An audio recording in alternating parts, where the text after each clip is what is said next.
ស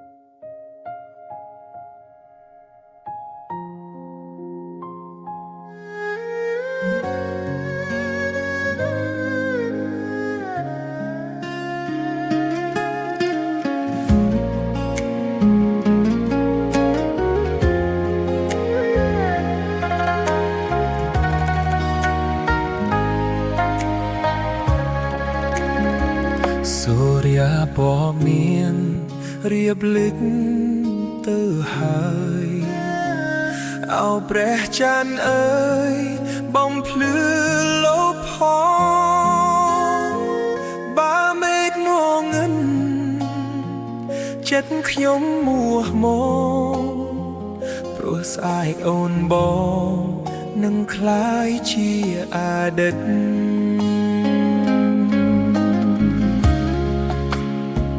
វាសនាស្នេហ៍កម្មឲ្យអូនត្រួតបងយ៉ាងមិនចង់ផងជាព្រំលេខិតអូនរៀបការហើយគេជាបណ្ឌិតអាយុច្រើនពិតមានងារមានផ្កាយសងគុណអូនមិនខុសទេកូនយើងកូនគេតែងមើលទៅឆ្ងាយបងមានតែស្នេហ៍និងសម្បកកាយបានប្រងសោកស្ដាយមិនអាចខ្វល់ថ្ងៃ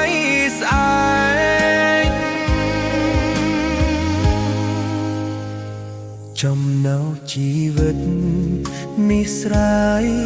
មិនបានស្នេហ៍មិនដែលអានក៏អាចរហើយសូម្បីតែមេឃក៏ចេះយំយេហើយតបសងវេតាមវាសនាជន់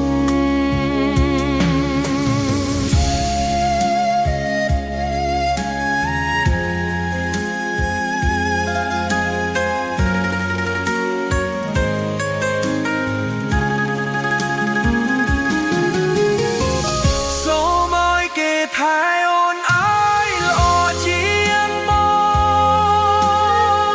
ជាតិនេះបងនងបងបានជាខ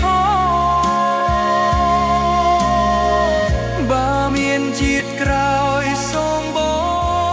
ងមានយោសាក់ទ្រផងជួបអូនម្ដង